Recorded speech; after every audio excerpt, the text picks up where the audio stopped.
Ә, Сәлематсыздар. Біздің эфирге қосылып отырған жазылушылар мен көрермендерге бүгінгі біздің тақырыбымыз туралы айтып кететін болсам, бұл жеке тұлғалардың банкроттығы, азаматтар ол туралы нені білу керек деген тақырыпты талқылайтын боламыз. Бүгінгі біздің арнайы қонағымыз бұл Меруерт Исимбаева, Қазақстан Республикасы Қаржы Министрлігі Мемлекеттік кірістер комитетінің дәрменсіз борышкерлермен жұмыс басқармасының басшысы. Ол қазір біздің эфирімізге қосылатын болады. Тікелей эфир барысында біз нені талқылаймыз? Бұл банкроттыққа кім және қалай өтінім бере алатын туралы айтатын боламыз. Және сонымен қатар қандай құжаттарды соған даярлау керек екенін сол туралы айтатын боламыз. Сотқа дейінгі банкроттық пен сот арқылы жасалған банкроттықтың айырмашылығы қандай деген сұрақтарға жауап беретін боламыз.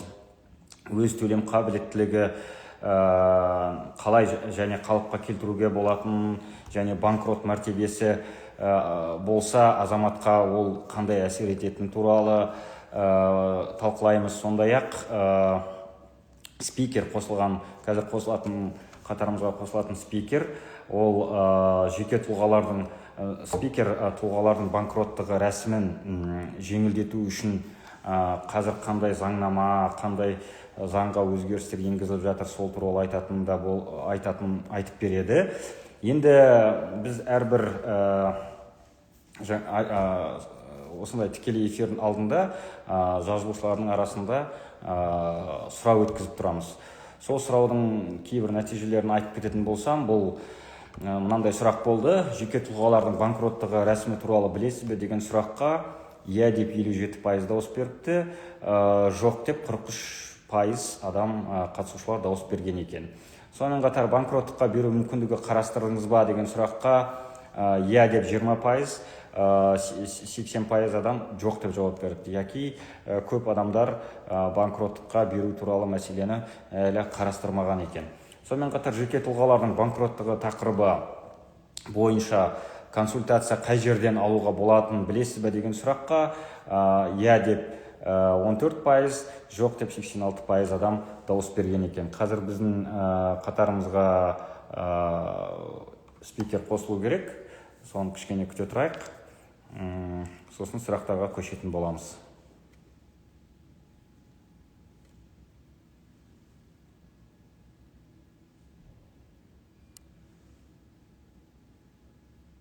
Біздің спикеріміз әлі қосылған жоқ. Енді қосылып жатыр.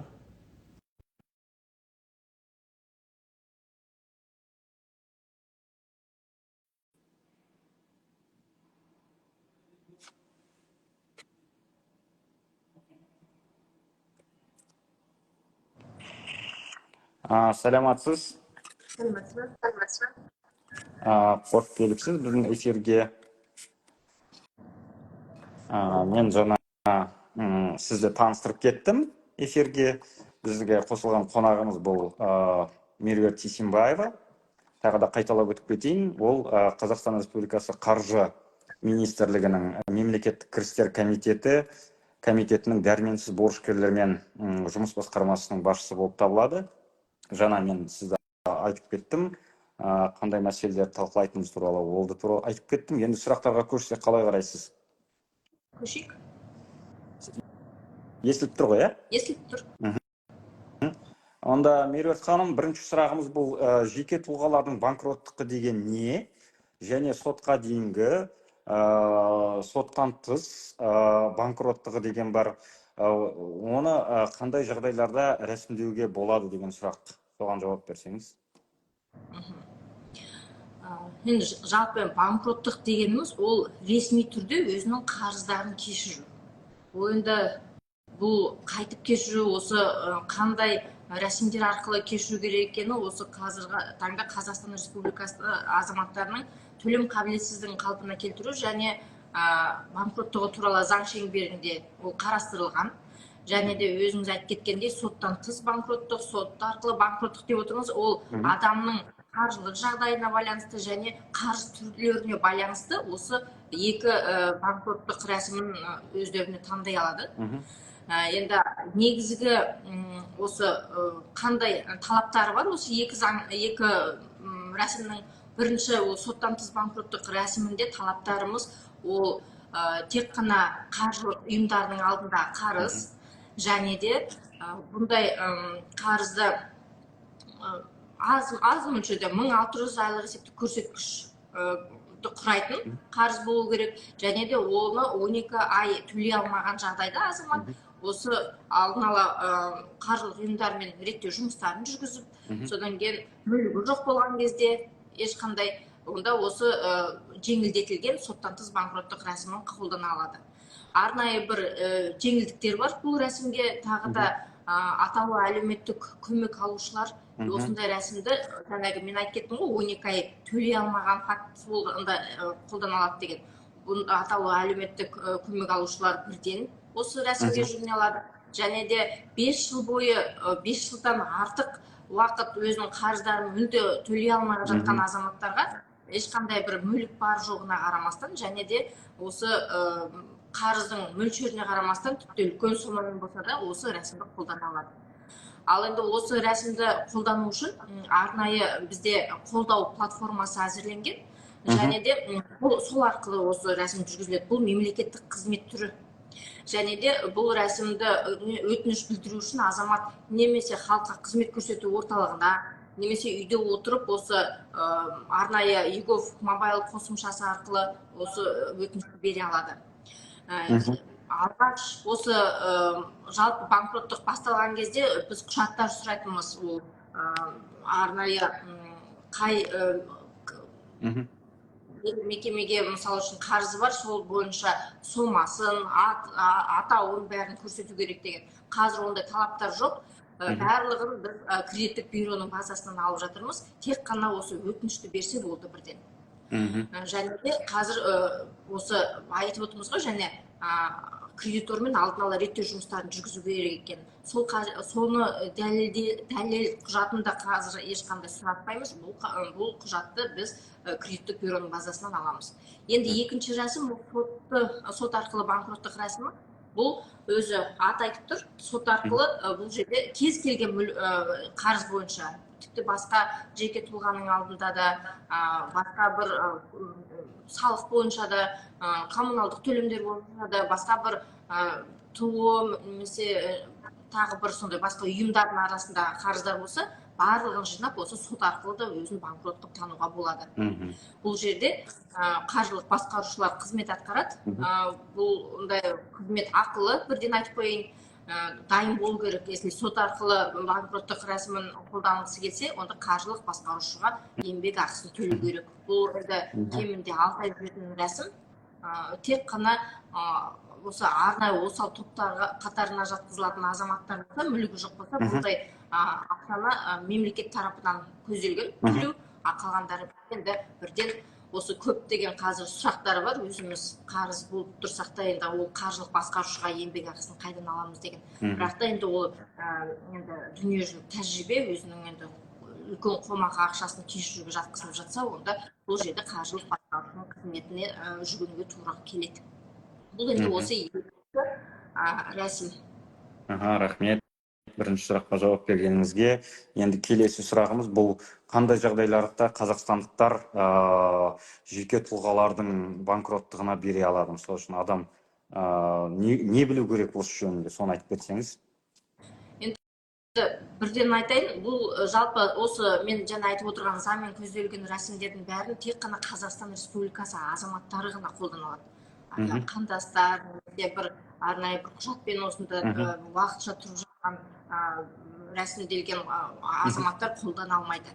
Және де осы кәсіпкерлікпен айналысып жатқан, осы дара кәсіпкерлікпен айналысып жатқан азаматтарды осы рәсім барысында өзін банкрот деп тани алмайды, өйткені бізде ол көрініп тұрады. Ода егер тіркелген болса, дара кәсіпкер ретінде ол осы бізде оңалту және банкроттық деген заң бар. Соның шеңберінде өзінің кәсіпкерлік қарыздарымен қоса жеке басындағы қарыздарын да көрсете алатын мүмкіндікті қарастырғанбыз. Сол себептен ода қазіргі қолданыста ешқандай кәсіпкерлік ашылмау керек. Ол осындай жалпы шарттар, және де және мен айтып кеттім ғой, негіздері бар болған жағдайда осы өтінішпен осы рәсімге банкроттыққа жүгіне алады. Жалпы осы рәсімде 2 рәсім 6 ай жүргізіледі. Бірінші жаңағы айтып кеттім ғой, мемлекеттік қызмет түрі деп. Ол уәкілетті орган осы мемлекеттік кірістер органдары жүргізеді бұл рәсімді. Ал екіншісі сот арқылы жүргізілетін рәсімде ол қаржылық басқарушы жүргізеді. Яғни бұл жай процесс емес дейсіз ғой, өзіндік бір мерзімі бар, өзіндік бір шарттары бар процесс, да, үдеріс. Әрине, өйткені осы рәсім жүргізіліп жатқан кезде 2 саты қаржылық мониторинг жүргізіледі уәкілетті орган. Шешім банкрот енді оңай емес, бір азаматты банкрот деп тану.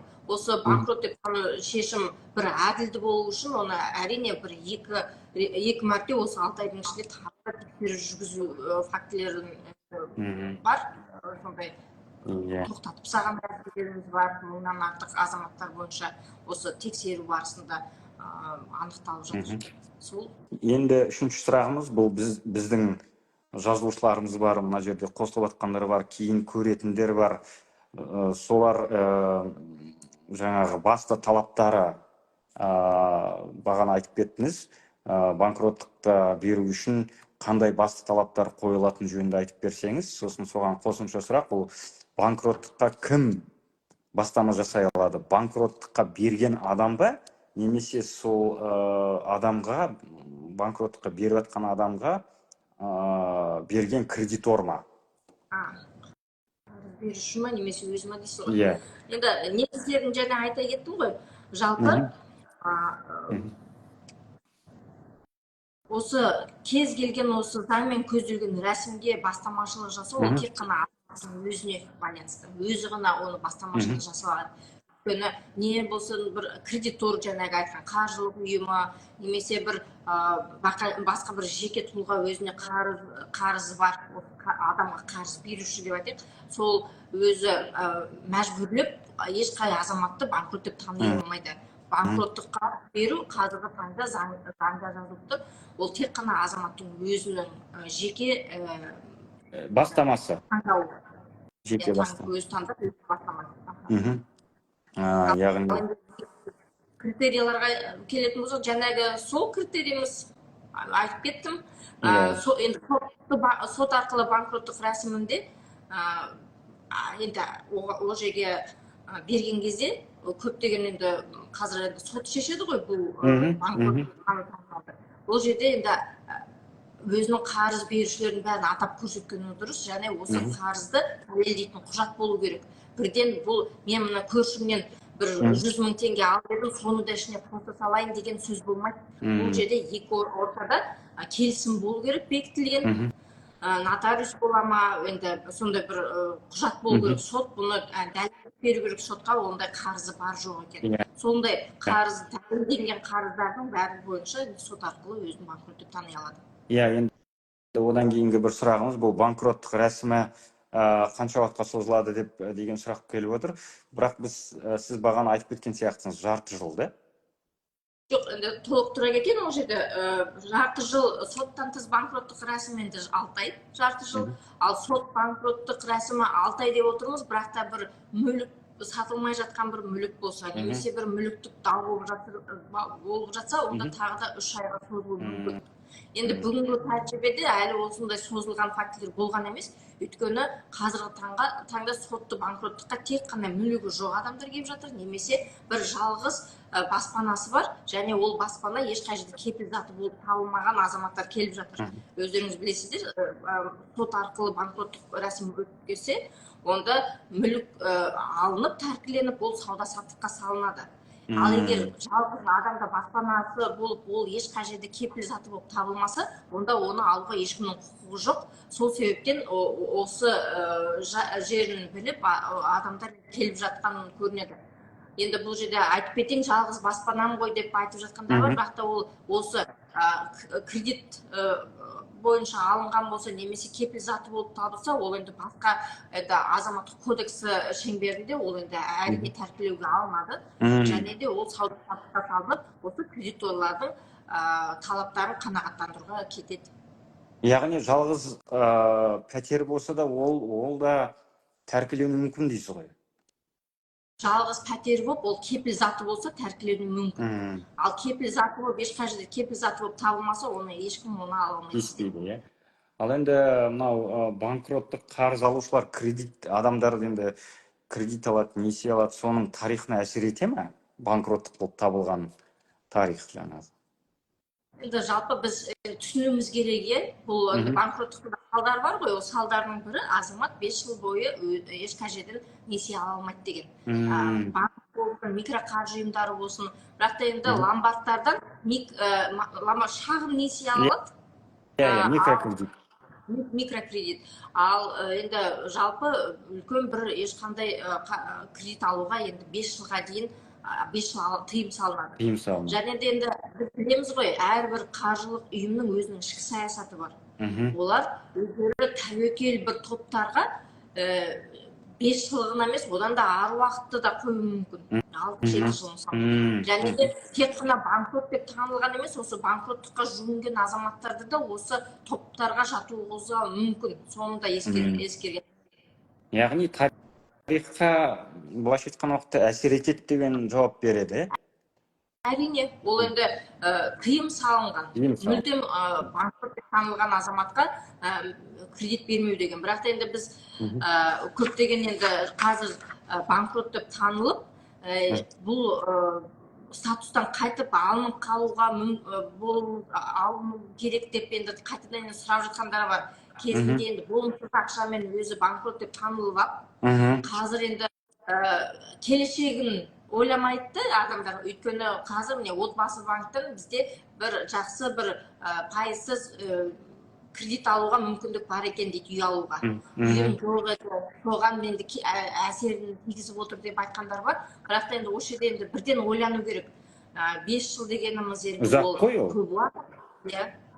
Ертең үй алып қалуы мүмкін, тағы да бір одан да бір қаржылық бір қиын жағдайлар болған кезде енді несие алуға мүмкіндік болмайды.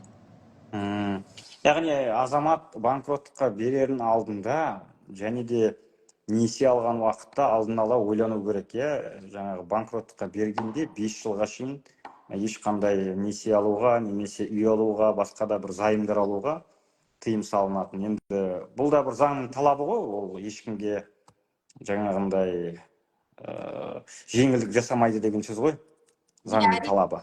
Бұл келешекте де осындай бір қиын қаржылық жағдайға тап болмасыншы деген ниетпен жасалынып отырған салдар ғой, жалпы. Иә, енді одан туындайтын тағы сұрақ, бұл қарыздары бар азаматтар үшін, мысалы үшін борышкерлер үшін, алдында банкротқа беру таңдап отыр. Одан басқа балама бар ма? Банкроттың баламасы бар ма? Енді осы заңда 3-ші рәсім бар, төлем қабілеттілігін қалпына келтіру рәсімі. Ол енді баламасы деп айтуға болады. Осы банкроттықтың реабилитация, иә, төлем қабілеттілігін қалпына келтіру рәсімі. Бұл да сот арқылы жүргізілетін рәсім. Бұны да азамат өзі бастама жасайды, осы рәсімді қолданбауын. Және де бұнда кез келген қарыздар бойынша азамат қолдана алады, бірақ та бұл жерде бұл кешірілмейді, ал төлеу мерзімін 5 жылға дейін созып береді. Осы қазіргі қарыздарды. Және де бұл арнайы жоспар ретінде жүреді. Осы жоспар бекітілгенге дейін, жаңағы мен айттым ғой, қаржылық басқармасы. Ол соттық банкроттықта 6 ай жүргізсе, осы төлем қабілеттілігін қалпына келтіруде 1-2 ай осы сотпен жоспар бекітілгенге дейін көмек жасайды осы жоспарды әзірлеуге. Және де осы рәсімнің артықшылығы оны орындалғаннан кейін бұл енді азаматтан қарыз кешірілмейді ғой, оны бөліп төлеп жеңілдету. Және де ол банкроттыққа тән салдар болмайды, негізі несие алуға ешқандай кедергі жоқ. Және де осы әр кредитор осындай жоспар әзірленген кезде өзі де азаматқа көмектесу шараларын қолдану керек, ол міндеттелген кредиторға. Мысалы үшін бір айыппұл өсімпұлдарын алып тастау, немесе уақытын созып, тағы да бір кез келген жеңілдіктер. ол енді тек қана қаржы ұйымдарына ғана емес бұл жерге қатысты. Бұл жерде кез келген қарыз бар, сол қарызға қарыз беруші жеңілдету бір шараларын ұсыну керек. Яғни былайша айтқан уақытта қарыздың қайта құрылымдау деген сөз ғой, сондай жаңа ұзарту, шегеру, сондай бір амалдарын ойлап табу керек. Кредиттеріңіз болып жатса. Жеңілдеткен, егер осы заң қабылданған кезде бұндай азаматтар да осындай рәсімді қолданғанда 12 ай төлемеген фактісі болып, сол өзі қиын болатын рәсімді қолдану. Содан бәрі жазатын, менің қазір төлеп отырған, пәтерге төлеп отырған қарызым бар, ол 12 ай төлей алмай қалып жатырмын, пәтерді тәркілеп алып жатыр менен. Бұны неге рәсімді 12 айды алып тастамайсыздар деген көптеген ұсыныстар болды. Оны енді қазір депутаттардың бәрі қолдап, осы күзден бастап 12 ай мүлдем төлемеу фактісі бірден осы рәсімге келуге болады. Әрине, реттеу жұмыстарын жүргізу керек. Әрине, сөйтіп қиындық тап болған кезде ғой, енді бірден кредитті алып бірден жүгірсін деп айтып тұрған жоқпыз бұл рәсімді қолдану үшін. Бірақ та 12 ай деген жоқ, және де осы бұрын тыйым салынған болатын шетелге шығу деп осы рәсім барысында. Ол сұраққа келеміз. Мысалы үшін біздің келесі сұрағымыз бұл банкроттық рәсімін қолдану бұдан былай азаматтардың еңбекке орналасуына, жұмысқа орналасуына дейік, еңбекке емес, жұмысқа орналасуына және шетелге шығуларына кедергі келтіре ме? Банкроттық статусы бар адамдар, банкроттық алған адамдар. Немесе соған өтініш берген адам. Және біз төлем қабілетінің қалпына келтіру рәсімін айтып жаттық қой. Ол жерде айттым, мен 2 ай жоспарды әзірлегенге дейін тыйым бар. Одан кейін тыйым алынып тастаған, шетелге шығып жұмыс істеуге беруге де жағдай жасалған.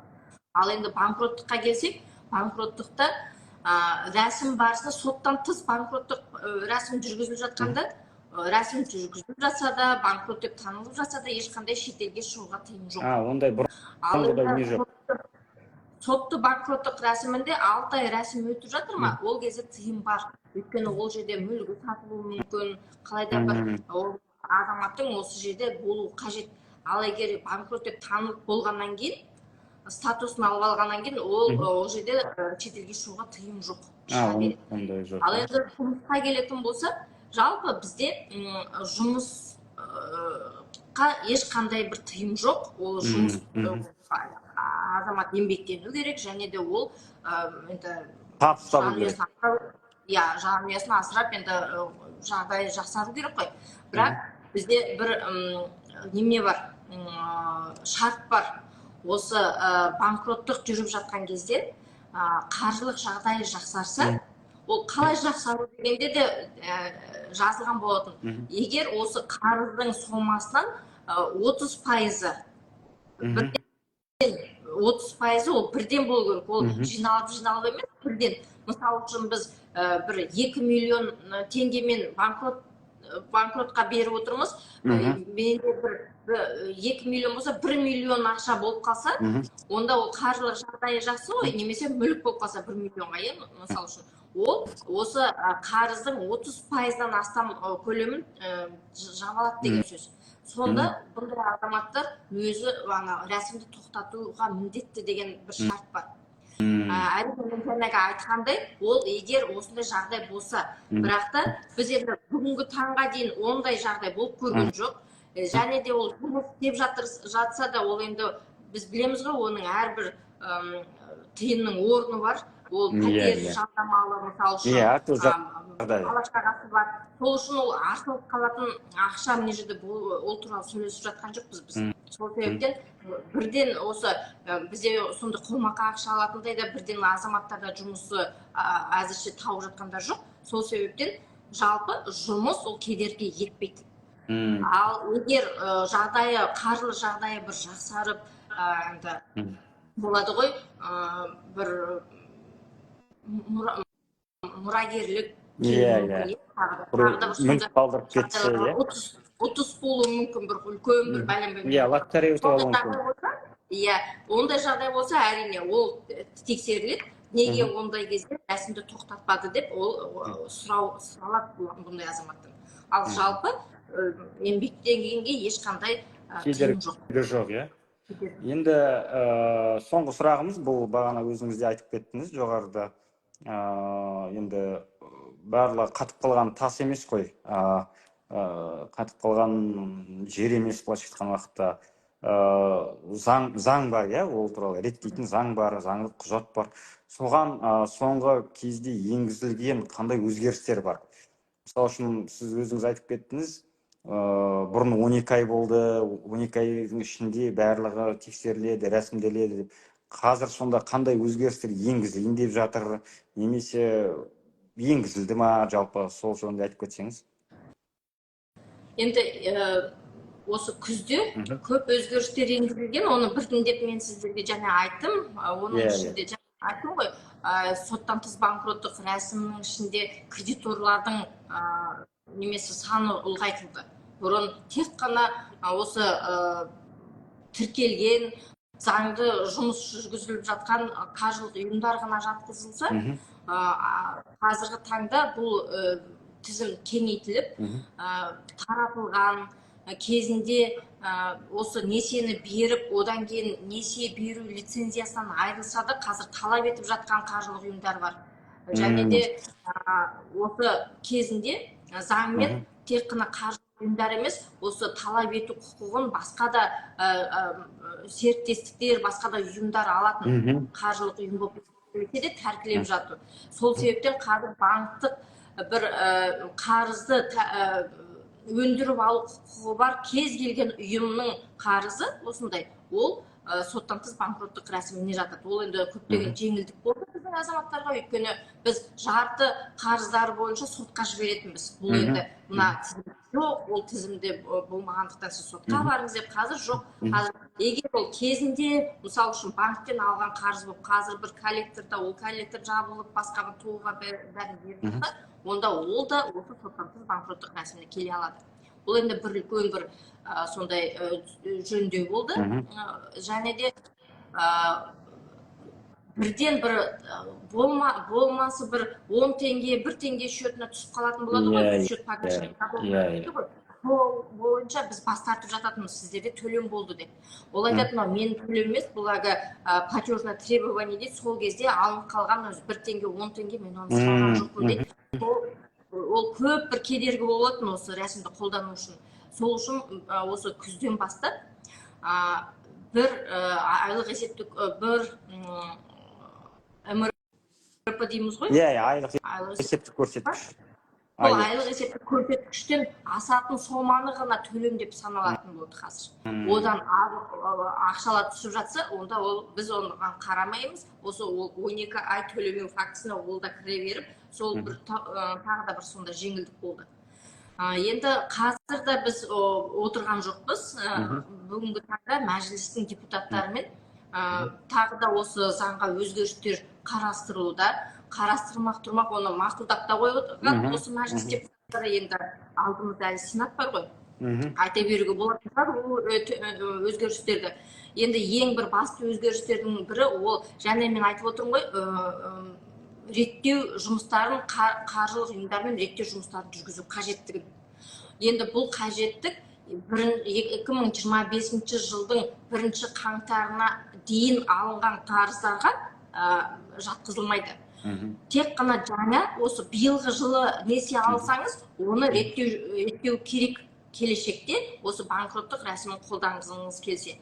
Ал енді оға дейінгі алынған қарыздар болса, және ол проблемалық қарыз болса, оны реттеудің қажеті жоқ.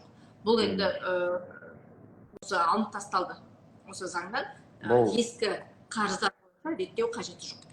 Енді ол сол бір өзгеріс. Екіншісі, ол соттан қазіргі таңда біз барлық ақпаратты кредиттік бюродан аламыз. Және ол кредиттік бюрода оған есеп беретін қаржылық ұйымдары ғой.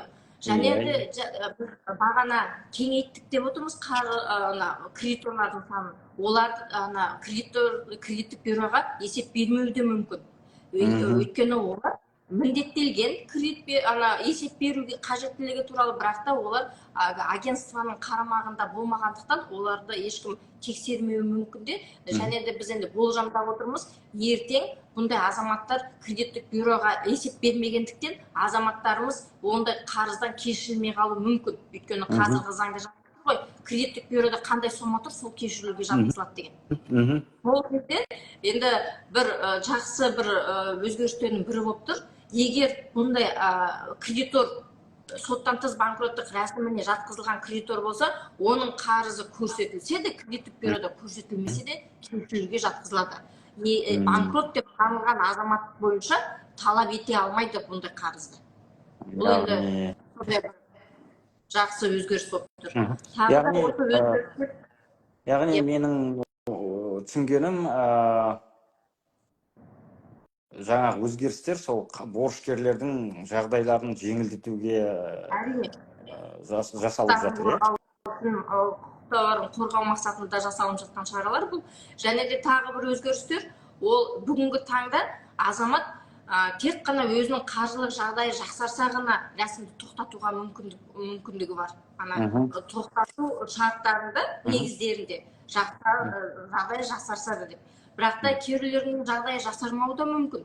Алайда бір ойланады ғой, ертең кредит ала алмай қаламын, мысалы үшін тағы да бір ұят болады деген сияқты тізімдер, оның бір 10 шақты жыл кемінде осы банкроттардың тізімі тұрады, жарияланады. Сол тізімнен де өздері ойлануы мүмкін, ол тізімге тұрмай қойын деп. Содан бірден өзі немесе осы кредитормен екеуі екі арада бір келісімге келгендер болады. Мысалы үшін болымсыз ақшасын төлеп кредитті жаба салайын, бірақ та банкрот деп банкрот болмай қояйық дегендер. Сондайда қаржылы жағдайлар мүмкінді кез келген өзі бірден өзі еркімен ешқандай себепті көрсетпей-ақ осы рәсімді тоқтату мүмкін бар. Соны қойдық. Әйтпесе қазір тексерсе де мынанша адам өзінің қаржылық жағдайын жақсартыпты деген секілді емес, жалпы тоқтатып деп айтады ғой. Оны реттеу керек те шын. Немесе жақсарған үшін міндетті, ал бұл өз құқығы бойынша тоқтатты. Түсінікті. Енді мына жерде адамдар сұрақ қойып жатыр екен, көрермендер. Солардың бірі қандай мемлекеттік қызмет түрі дейді. Яғни жаңа біздің айтып жатқан тақырыбымыз ғой. ЕГОФ арқылы өтініш берсек болады ма дейді. Ол туралы жасауға болады ма дейді. Әрине, ЕГОФ үкіметтік портал арқылы жеке тұлғаның банкроттығы деген өзінің сілтемесі бар. Сол сілтемеде өтініш беру, өтініштің түрі жазылып тұр. Сол өтінішті толтырып берсе бірден болды. Бұл жерде ескеріп қою керек. Өтініш кетпейді, егер сізде жұбайыңыз болып, сол жұбайыңыз 14-14 арқылы келісім берсе, ары қарай өтініш бізге түседі. Егер жұбайыңыз бола тұрып келісім бермесе, онда жалпы бізге осы өтініш түспейді қарауға. Соны енді салып қойған жөн. Және де ол тіпті ЕГОФ арқылы, халыққа қызмет көрсету орталығы арқылы, ЕГОФ мобайл бір мобильдік қосымшасы арқылы осы өтінішті беруге болады. Өтініштің аты жеке тұлғалар соттан тыс банкроттық рәсімін қолдану туралы өтініш. Ал енді сот арқылы банкроттық, ол сотқа жүгіну керек. Жалпы қайсысы жеңілірек? Сот арқылы ма, енді сотсыз жасалған ба? Енді ол жеңілдік те бар бұл жерде, және де ол қарыз түрі де бар ғой. Ол қаржылық жағдайына байланысты азаматтың. Егер сәйкес келіп тұрса, әрине соттан тыс банкроттық рәсімі ол жеңілірек, өйткені ешкімге төлеу керек жоқ, бұл тегін рәсім, және де оны уәкілетті орган өзі жүргізеді, онлайн.